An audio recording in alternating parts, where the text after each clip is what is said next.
यो ब्रह्माणं विदधाति पूर्वं यो वै वेदांश्च प्रहिणोति तस्मै तमदेवमात्मबुद्धिप्रकाशम् मुमुक्षुर्वै शरणमहं प्रपद्ये। वक्रतुण्डमहाकाय सूर्यकोटिसमप्रभ निर्विघ्नं कुरु मे देव सर्वकार्येषु सर्वदा। सरस्वती नमस्तुभ्यं वरदे कामरूपिणि विद्यारम्भं करिष्यामि सिद्धिर्भवतु मे सदा। पाराशर्यवचः सरोजममलम् गीतार्थगन्धोत्कटम् नानाख्यानककेसरम् हरिकथा सम्बोधनाबोधितम् लोके सज्जन षट्पदैरहरः पेपीयमानम् मुदा भूयाद् भारत పంకజం కలిమల ప్రధ్వంసిన శ్రేయసే. చెప్పండి బాలాగారు. స్వాగతం అందరికి నా తరఫున, సంస్కృతి తరఫున, శ్రీ విద్య స్పిరిచువల్ సొసైటీ తరఫున ఈ సదస్సుకు స్వాగతం. ఇది మనకి వాళ్ళ మామూలుగా మన లఘు ప్రసంగాలు చేసుకుందాం అనుకున్నాము. మహాభారత విషయమై నెలకొకటి అనుకున్నాము. తర్వాత మళ్ళీ సత్సంకల్పం కలిగింది, వారానికి ఒకటి చేసుకోవటంలో తప్పే ఉంది. అందరం కలుద్దాము. 5 నిమిషాల వరకే మనము ఏదన్నా మాట్లాడుకుందాము. మహాభారతం అయి ఉండాలి. దాంట్లో మనకి మూలంతో కూడిందై ఉండాలి. ఈ రోజు పిల్లల ద్వారా చెప్పించాలి అని బాలగారికి సంకల్పం కలిగింది. అందుకనే పిల్లలకు ఆహ్వానం చేశాము.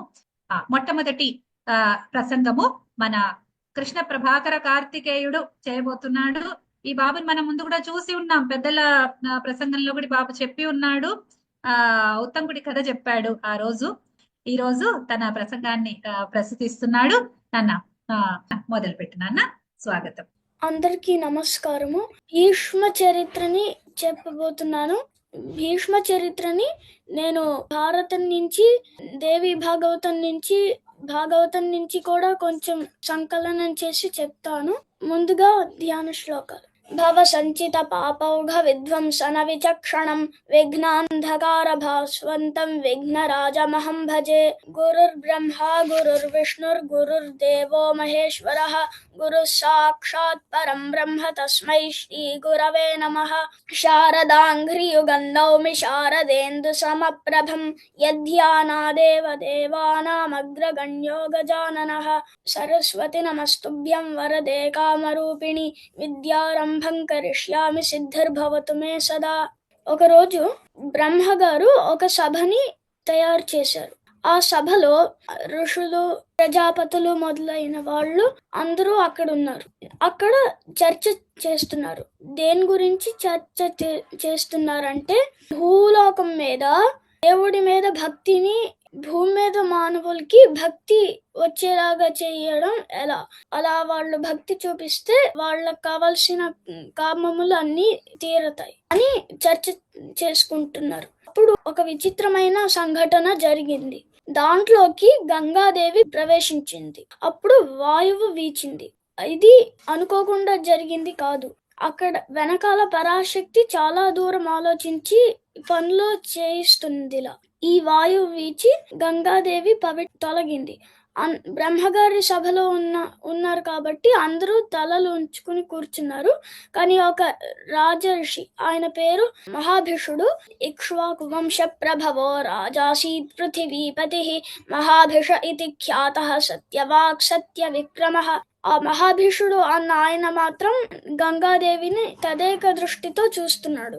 విచిత్రంగా గంగాదేవి కూడా మహాభిషుడు అన్న రాజర్షిని తదేక దృష్టితో చూస్తోంది. అందుకని బ్రహ్మగారు శపించాడు. ఏమని అంటే, ఆ మహాభిషుడు అన్న ఆయన్ని నువ్వు భూలోకంలో జన్మిస్తావు అని శపించాడు. దాని తర్వాత గంగాదేవిని ఏం శపించాడంటే, నువ్వు కూడా భూమి మీద ఉండి ఆ రాజర్షికి భార్యగా ఉండి మళ్ళీ తిరిగి వస్తావు అని శాప విమోచనం చెప్పాడు తర్వాత బ్రహ్మ. సరే అని ఇద్దరు కిందికి వెళ్ళడం మొదలు పెట్టారు. మహాభిషుడు అన్న రాజర్షి చూస్తుంటే ఎవరి కడుపులో జన్మించాలి అని గంగా తీరమునందు ఒక రాజు, ఆయన పేరు ప్రతీపుడు, ఆయన తపస్సు చేసుకుంటున్నారు. ఆయన కొడుకులు లేరు. అంతా ఉంది, కానీ ఆయన కొడుకులు మాత్రం లేరు. అందుకని కొడుకుల కోసం తపస్సు చేస్తున్నాడు గంగా తీరం నందు. ఆ మహాభీషుడు అన్న రాజర్షి ఆయన కొడుకుగా అవ్వాలి అని నిశ్చయించుకున్నాడు. ఇప్పుడు గంగాదేవి కూడా భూమి మీదకి వెళ్తుంటే ఆవిడికి అష్టవసువులు ఏడుస్తూ కనిపిస్తారు. ఆ గంగాదేవి అప్పుడు ఆ అష్టవసువుల దగ్గరికి వెళ్ళి ఎందుకని ఏడుస్తున్నారు అంటే ఒక కథని చెప్తారు. వాళ్ళు ఒకరోజు ఆకాశ మార్గం నందు ప్రయాణిస్తుంటే ఆ అష్టవసువులు కింద వాళ్ళు వశిష్ఠ మహర్షి యొక్క ఆశ్రమం పైగా వెళ్తున్నారు. అక్కడ నందిని అనబడే కామధేనువు కనిపించింది. ఈ అష్టవసువుల పేర్లు ధరో ధ్రువశ్చ సోమశ్చ అహశ్చైవానిలో నలః ప్రత్యూషశ్చ ప్రభాసశ్చ వసవోష్టావితి స్మృతాః. వీళ్లలో ప్రభాసుడు అన్న వసువు యొక్క భార్య ఏమడిగిందంటే ఇది ఆ కామధేనువు తేజస్సును చూసి అది మామూలు ఆవే అంటే ఆ ప్రభాసుడు ఏమంటాడంటే అది మామూలు ధేనువు కాదు, అది కామధేనువు, దాని పాలు తాగితే ఎటువంటి కోరికలైనా తీరతాయి అని వివరిస్తాడు ప్రభాసుడు. అప్పుడు ప్రభాసుడి భార్య ఏమడుగుతుందంటే నాకు ఒక మిత్రురాలుంది, ఆవిడ పేరు ఉషీనర. ఆవిడ రోగగ్రస్త అయి వృద్ధాప్యాన్ని పొందింది. అందుకని ఎటు వశిష్ఠుడు ఆశ్రమంలో లేడు కదా, అందుకని మనం ఈ కామధేనువుని అపహరిద్దాం, ఆ పాలని ఉషీనరాకి పట్టిద్దాం, అప్పుడు తను కూడా నాతో ఆనందంగా విహరించచ్చు అని అడిగింది. భార్య మాట కాదనలేక ప్రభాసుడు మిగతా వసువులతో కలిపి దాన్ని అపహరించాడు. వశిష్ఠుడు తిరిగొచ్చాక యాగానికి కావాల్సిన సంబరాలకి కామధేను దగ్గరికి వెళ్తే అది అక్కడ లేదు. అంతటా వెతికాడు, ఎక్కడా కనిపించలేదు. అందుకని దివ్య దృష్టితో చూశాడు. అప్పుడు తెలిసింది వశిష్ఠుడు ఈ వసువుల్ని శపించాడు, మీరు భూలోకంలో మానవులుగా పుడతారు అని. అప్పుడు ఈ వార్త తెలిసిన అష్టవసువులు పరిగెత్తుకుంటూ వచ్చి వశిష్ఠుడి కాళ్ళ మీద పడ్డారు. అప్పుడు వశిష్ఠుడు ఒక శాప విమోచనాన్ని ఇచ్చాడు. ఏంటి అంటే మీరు అష్టవసువులు, 8 వసువుల్లో 7 వసువులకి పాపం తక్కువ ఉంది, మీరు ప్రభాసుడికి సహాయం చేశారంతే. అపహరించడానికి ముఖ్య కారణం ప్రభాసుడు. అందుకని మీరందరూ నరులుగా జన్మిస్తారు, కానీ పుట్టిన కొద్ది గంటల్లోనే మళ్ళీ శరీరాన్ని విడిచిపెట్టి వసువుల స్థానంలోకి వెళ్ళిపోతారు అని శాప విమోచనం ఇచ్చి కానీ ఈ ప్రభాసుడు మాత్రం కని విని ఎరగని చరిత్రని సృష్టించి మహాపరాక్రమవంతుడయ్యి దాని తర్వాత శరీరం విడిచిపెట్టాక మళ్ళీ వసువుగా అవుతాడు అని శాప విమోచనం ఇచ్చాడు. సరే అని వీళ్ళు ఏడుస్తూ అప్పుడు వస్తున్నారు. అప్పుడు గంగాదేవిని అడిగారు, నువ్వెందుకు వస్తున్నావు ఇలా అని. జరిగిన కథ చెప్పింది గంగ. అందుకని అష్టవసువులు మాకు ఒక ఉపకారం చెయ్యమ్మా, మేము నీ కడుపులో పుడతాము, నువ్వు మమ్మల్ని మళ్ళీ వసువుల స్థానంలోకి వెళ్లేలాగా చూడు అని అడిగారు. సరే అని గంగాదేవి సరే అంది. అప్పుడు అష్టవసువులు ఎదురు చూస్తున్నారు, గంగ ఎవరిని వివాహం చేసుకుంటుంది, ఆవిడ కడుపులోకి వెళ్దాము అని. ఈ ప్రతీపుడు అన్న ఆయన ఉన్నాడు కదా గంగా తీరం నందు. అప్పుడు గంగ ఏమనుకుందంటే ఆ మహాభిషుడు ఈయనే ప్రతీపుడు, ఈయన ఈ రూపంలో వచ్చాడు మహాభిషుడు అనుకుని కుడి తోడ మీద కూర్చుంది. తపస్సు చేసుకుంటున్న ప్రతీపుడు ఒకసారి కళ్ళు తెరిచి చూస్తే ఒక అందమైన స్త్రీ ఉంది. అప్పుడు ఆ ప్రతీపుడు నువ్వెవరు అని అడిగాడు. అప్పుడు నన్ను గంగా అంటారు, నేను గంగా నదికి అధిష్టాన దేవతని, నేను నిన్ను పెళ్లి చేసుకోవాలనుకుంటున్నాను అని అంది. అప్పుడు ప్రతీపుడు ఏమన్నాడంటే పెళ్లి చేసుకోవడం వరకు బానే ఉంది, కానీ నువ్వు ఒక పొరపాటు చేసావు, నువ్వు వచ్చి నా కుడి తోడ మీద కూర్చున్నావు. కుడి తోడ మీద కూర్చునే హక్కు ఒక్క కూతురికి లేకపోతే కోడలికి ఉంటుంది. నిన్ను నా కూతురు అని నేను అనలేను, ఎందుకంటే నువ్వు నన్ను భర్తగా పొందాలనుకున్నావు, అందుకని నేను నిన్ను కూతురువి అనలేను. నువ్వు నా కోడలు అవుదువు గాని, నాకొక కొడుకు పుట్టాక నేను నా కొడుకుతో పాటు నిన్ను వివాహం చేస్తాను. ఆత్మావై పుత్రనామాసి అని వరం ఇచ్చాడు ప్రతీపుడు. సరే అని గంగాదేవి ఒప్పుకుంది. అప్పుడు ఈ ప్రతీపుడు చూసి గంగాదేవిని నేను వివాహం చేసుకోవచ్చు ఇప్పుడు అని ఆ ప్రతీపుడికి శంతన మహారాజు అని పేరుతో పుట్టాడు. ఆ శంతనుడు పెరిగి పెద్దవాడయ్యాడు. ప్రతీపుడు పిలిచి నాకు గంగా తీరంలో ఒక కొడుకు కోసం తపస్సు చేస్తుంటే గంగా తీరంలో ఒక స్త్రీ కనిపించింది. నేను ఆ స్త్రీకి నిన్నిచ్చి పెళ్లి చేస్తానని వరమిచ్చాను అని అన్నాడు. అప్పుడు ఒకరోజు శంతను మహారాజు వేటకి వెళ్ళాడు. శంతను మహారాజుకి వేట అంటే చాలా ఇష్టం. అందుకని వేటకు వెళ్ళాడు. కాసేపు విశ్రాంతి తీసుకున్నాడు గంగా తీరంలో. అప్పుడు గంగాదేవి కనిపించింది.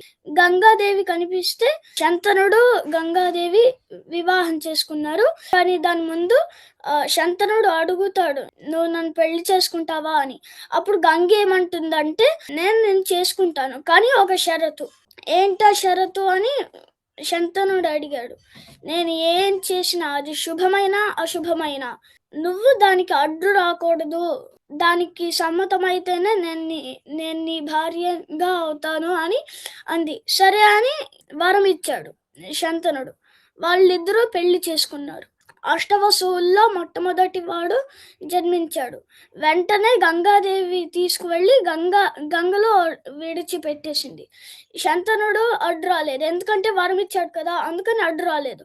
ఇలా ఒకసారి కాదు, 2 సార్లు కాదు, 3 సార్లు కాదు, 7 సార్లు అయిపోయింది. 8వ పిల్లాన్ని కూడా తీసుకుని గంగ వైపు వెళ్ళిపోతుంటే శంతనుడు వచ్చి, చీ రాక్షసి, ఎవరైనా మాతృత్వాన్ని కోరుకుంటారు, నువ్వేంటి అందరినీ చంపేస్తున్నావు అంటే గంగా ఒక నవ్వు నవ్వి, నువ్వు ఎప్పుడైతే నాకు అడ్డు చెప్తావో అప్పుడు వదిలేసి వెళ్ళిపోతాను అని గంగ అంది.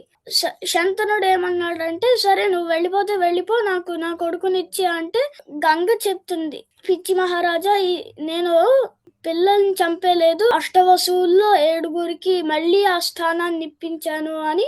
ఈ 8వ వాడు బతకాలి, నేను తీసుకువెళ్ళి వశిష్ఠుడి దగ్గర, పరశురాముడి దగ్గర అస్త్ర విద్యని, ధర్మ సూక్ష్మాలని, ధర్మాన్ని అంతా నేర్పించి నీకు ఇస్తాను, అప్పుడు నువ్వు ఉంచుకో అని గంగాదేవి అంటుంది. సరే అని శంతనుడు, గంగాదేవి వెళ్ళిపోయింది. శంతనుడు చాలా చాలా సంవత్సరాలు గడిచిపోయాయి. శంతనుడు గంగాదేవి శంతనుడికి చెప్పిన మాట మర్చిపోయాడు. అప్పుడు ఒకరోజు మళ్ళీ వేటకు వెళ్ళి గంగా తీరంలో ఆగితే విశ్రాంతి కోసం అక్కడ ఒక యువకుడు చాలా బాగా బాణాలు వేస్తున్నాడు. అప్పుడు శంతనుడికి గుర్తొస్తుంది, నా కొడుకు కూడా ఈ వయస్సులోనే ఉండుంటాడు అని. అప్పుడు గంగాదేవి వచ్చి, నేను ఇతనికి దేవవ్రతుడు అని పేరుంచాను, ఇంకా నువ్వు తీసుకో అని ఇచ్చేసి వెళ్ళిపోయింది గంగ. శంతనుడు సంతోషించి మళ్ళీ రాజ్యానికి వెళ్ళాడు. కొడుకు దొరికాడు, అంతా బానే ఉంది. ఒకరోజు మళ్ళీ శంతనుడు వేటకు వెళ్ళినప్పుడు సత్యవతి, ఆవిడికి మత్స్యగంధి లేకపోతే యోజన గంధి అని కూడా పేర్లున్నాయి, ఆవిడ కనిపించింది. ఆవిడ చాలా అందంగా ఉంది. అందుకని శంతనుడు ఆవిడ్ని పెళ్లి చేసుకుంటాను అని అడిగాడు. ఎందుకంటే క్షత్రియులు, ముఖ్యంగా రాజులు, దక్షిణ నాయకులు అని అంటారు వాళ్ళని. ఎందుకంటే వాళ్ళు ఒక భార్య కంటే ఎక్కువ భార్యలనే తీసుకుంటారు. అందుకని శంతనుడు అడిగితే, అప్పుడు సత్యవతి ఏమంటుందంటే, నేను స్వేచ్ఛా విహరిణిని కాదు, నా తండ్రి దాశరాజు ఉన్నాడు, ఆ దాశరాజుని అడుగు అంటే సరే అని దాశరాజు దగ్గరికి వెళ్తే దాశరాజు వంగి నమస్కారాలు చేశాడు. సరే అని, మీకేం కావాలి అని శంతనుడిని అడిగాడు దాశరాజు. నీ కన్యకారత్నాన్ని నాకు ఇవ్వి అంటే దాశరాజు చాలా తెలివైన వాడు. అప్పుడు ఏమన్నాడంటే, నేను ఇస్తాను, కానీ నా కూతురికి జన్మించిన పిల్లాడికి రాజ్యం వస్తుందా అని అడిగాడు. అప్పుడు శంతనుడికి దేవవ్రతుడు గుర్తొచ్చాడు. పెద్ద కొడుకు ఉన్నాడు, అందుకని మాట ఇవ్వలేక మళ్ళీ తిరిగి వెళ్ళిపోయాడు. సరిగ్గా తిండి తినట్లేదు, సరిగ్గా పడుకోవట్లేదు. ఇదంతా చూసి దేవవ్రతుడు ఏమైంది అని అడిగితే చూచాయిగా చెప్పాడు. దేవవ్రతుడు వెళ్ళి సత్యవతీ దేవిని మా తండ్రి గారికి ఇచ్చి వివాహం చెయ్యి అంటే దాశరథు ఏమన్నాడంటే ఇస్తాను, కానీ రాజ్యం నా కూతురు సత్యవతి యొక్క బిడ్డకు వస్తుందా అని అడిగాడు. ఖచ్చితంగా వస్తుంది అని దేవవ్రతుడు అన్నాడు. నాకు కదా రావాలి రాజ్యం, నేను త్యాగం చేసేస్తున్నాను. నా రాజ్యాన్ని నేను సత్యవతి బిడ్డలకే నేను ఇస్తాను అని అన్నాడు. అప్పుడు దాశరథు అక్కడ దాకా బాగుంది, కానీ నీకో కొడుకు పుడతాడు, నువ్వు సహజంగా చాలా పరాక్రమవంతుడివి, నీ కొడుకు ఇంకా పరాక్రమవంతుడు అవ్వచ్చు, నీ కొడుకు నుంచి ఏ ప్రమాదమో లేదు అని ఏంటి హామీ అని అడిగాడు. అప్పుడు దేవవ్రతుడు, నేను ఈ వేళ నుంచి ఏ స్త్రీ అందు భావంతో ఉండను అని భీష్మించి ప్రతిజ్ఞ చేశాడు. అందుకని ఆ రోజు నుంచి దేవవ్రతుడిని భీష్ముడు అని పిలిచారు. దాని తర్వాత శంతనుడు పెళ్లి చేసుకున్నాడు. అప్పుడు శంతనుడు దేవవ్రతుడిని పిలిచి, ఎంత త్యాగం చేసావురా, నేను నీకు 2 వరాలు ఇస్తాను. ఒకటి, నీ చేతిలో ధనుస్సు ఉండగా నిన్ను ఎవ్వరూ కొట్టలేరు. 2, నీకు స్వచ్ఛంద మరణం, నువ్వు కావాలంటే చచ్చిపోతావు, లేకపోతే నువ్వు అమరుడిగానే చచ్చిపోకుండా ఉంటావు అని వరాలిచ్చి ఆనందంగా ఉంటాడు. శంతనుడు చనిపోయాడు. సత్యవతికేమో వైధవ్యం వచ్చింది. సత్యవతికి 2 కుమారులు, ఒకడు చిత్రాంగదుడు, 2 విచిత్రవీర్యుడు. చిత్రాంగదుడు రాజ్యపాలన చేస్తూ ఒకసారి వేటకు వెళ్ళాడు. అక్కడ ఆ చిత్రాంగదుడి కర్మ కొద్దీ ఒక గంధర్వుడు, చిత్రాంగదుడు అని పేరున్న గంధర్వుడు కనిపించాడు. అప్పుడు ఏమన్నాడంటే, నువ్వైనా చిత్రాంగదుడు అవ్వాలి, నేనైనా చిత్రాంగదుడు అయినా అని ఉండాలి, మన ఇద్దరం యుద్ధం చేసుకుంటాం, ఎవరుంటే వాళ్లే చిత్రాంగదుడు, లేకపోతే పేరు మార్చుకొని వెళ్ళిపో అంటాడు. అప్పుడు వాళ్ళిద్దరూ కొట్టుకుంటారు, నేను మార్చుకోను, యుద్ధమే చేద్దామని. అప్పుడు భీష్ముడి తమ్ముడైన చిత్రాంగదుడు మరణించాడు. ఇప్పుడున్నవాడు అక్కడే విచిత్రవీర్యుడు. విచిత్రవీర్యుడు ఎప్పుడు హాయిగా ఉంటాడు, దైవనామ స్మరణ లేదు అని. అందుకని భీష్ముడు ఏం చేస్తాడంటే, భీష్ముడి మీద పడింది ఒక మంచి భార్యని వెతకడానికి. అప్పుడు అంబిక, అంబాలికల యొక్క స్వయంవరం తెలిసి అక్కడికి భీష్ముడు వెళ్ళాడు. ఎందుకంటే విచిత్ర వీర్యుడు అక్కడికి వెళ్ళలేదు. అప్పుడు అందరూ విచిత్రంగా మాట్లాడారు, భీష్ముడు ఏంటి వచ్చాడు అని అనుకుంటుంటే, నేను ఈ అంబిక, అంబాలికని పౌరుషంతో పట్టుకెళ్తున్నాను, ఎవరైనా నన్ను అడ్డుకునే వాళ్ళు ఉంటే నన్ను అడ్డుకోవచ్చు అని చెయ్యపట్టి రథం ఎక్కించుకుని వెళ్ళిపోతున్నాడు. అందరూ రాజులు ఒకేసారి దాడి చేశారు. అప్పుడు భీష్ముడు అందరూ రాజుల్ని తుత్తునీయల కింద కొట్టేశాడు, తీసుకువెళ్ళాడు హస్తినాపురానికి. అప్పుడు వివాహానికి కూర్చోపెడుతుంటే అంబ వచ్చి ఒక మాట అంది, నేను సాల్వుడు అనే ఒక రాజుని ప్రేమించాను, సాల్వుడు కూడా నన్ను ప్రేమించాడు, అందుకని వేరే రాజుకి భార్యనవ్వడం అగౌరవం అని అంది. అందుకని భీష్ముడు తీసుకువెళ్ళి సాల్వుడి రాజ్యంలో వదిలిపెట్టేశాడు అంబని. నేను వచ్చేసాను సాల్వుడికి చెప్తే, నిన్ను ఎప్పుడైతే భీష్ముడు మమ్మల్ని అందరినీ ఓడించి నిన్ను తీసుకువెళ్ళాడు, అప్పుడే నువ్వు భీష్ముని సొత్తు అయిపోయావు. భీష్ముడు పెట్టే భిక్షను నేను తీసుకోను, నేను క్షత్రియుణ్ణి, మహారాజుని అని అన్నాడు. అందుకని అంబ బాధపడుతూ వెళ్ళిపోయింది.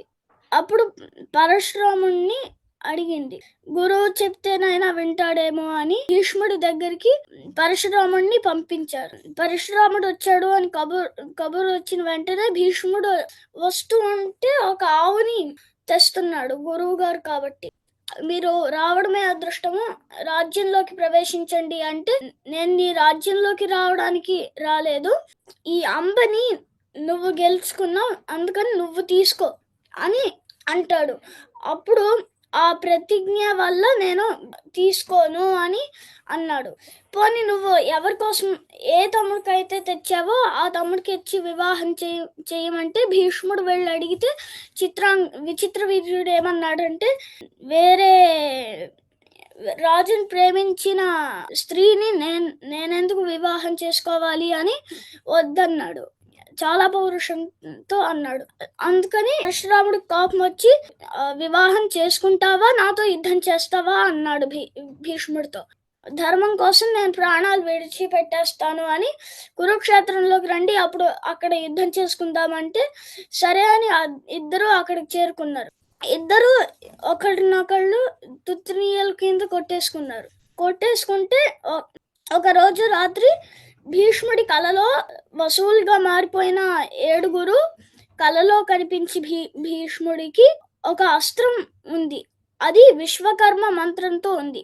అది పరశురాముడికి కూడా తెలియదు. అది ప్రయోగిస్తే ఎవరి మీదకైతే ప్రయోగించావో వాళ్ళు నిద్రపోతారు. యుద్ధ భూమిలో నిద్రపోయిన వాళ్ళు చచ్చిపోయిన వాళ్ళతో సమానం.